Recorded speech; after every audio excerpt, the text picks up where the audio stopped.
Peralatan elektrik dan sistem pendawaian menjadi punca utama kebakaran di negeri ini dalam tempoh 2 tahun sejak 2023. Pengarah Jabatan Bomba dan Penyelamat Malaysia JBPM Negeri Kelantan, Farhan Sufian Borhan berkata, sebanyak 77% kebakaran direkodkan pada tahun 2023 manakala 78% pada tahun lalu. Kita ikut daripada statistik kejadian kebakaran yang berlaku di negeri Kelantan ni.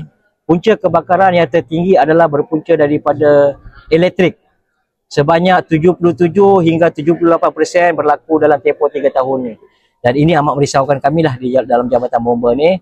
Dan kami akan meningkatkan lagi kempen-kempen keselamatan pencegahan kebakaran yang berfokus kepada keselamatan, terutama penggunaan elektrik di rumah dan juga peralatan-peralatan elektrik lah. Kita akan memfokuskan pada tahun ini. Beliau berkata demikian kepada pemberita di sidang media selepas Majlis Perhimpunan Bulanan JBPM Negeri Kelantan ditunjung di sini hari ini. Katanya pada tahun 2023 sebanyak 689 kes kebakaran struktur direkodkan dengan 537 kes berpunca daripada elektrik, manakala meningkat kepada 821 kes kebakaran dengan 634 kes dikenal pasti faktor yang sama pada tahun lalu. Dan pada tahun ini pun kita jangkakan punca kebakaran adalah sama, peningkatan untuk elektrik juga. Kedua-dua sekali, satu penggunaan barang elektrik dan satu sistem pendawaian di rumah-rumah lah. Bukan saja rumah tetapi bangunan-bangunan lah. Kebakaran kebanyakan rumah-rumah kayu lah.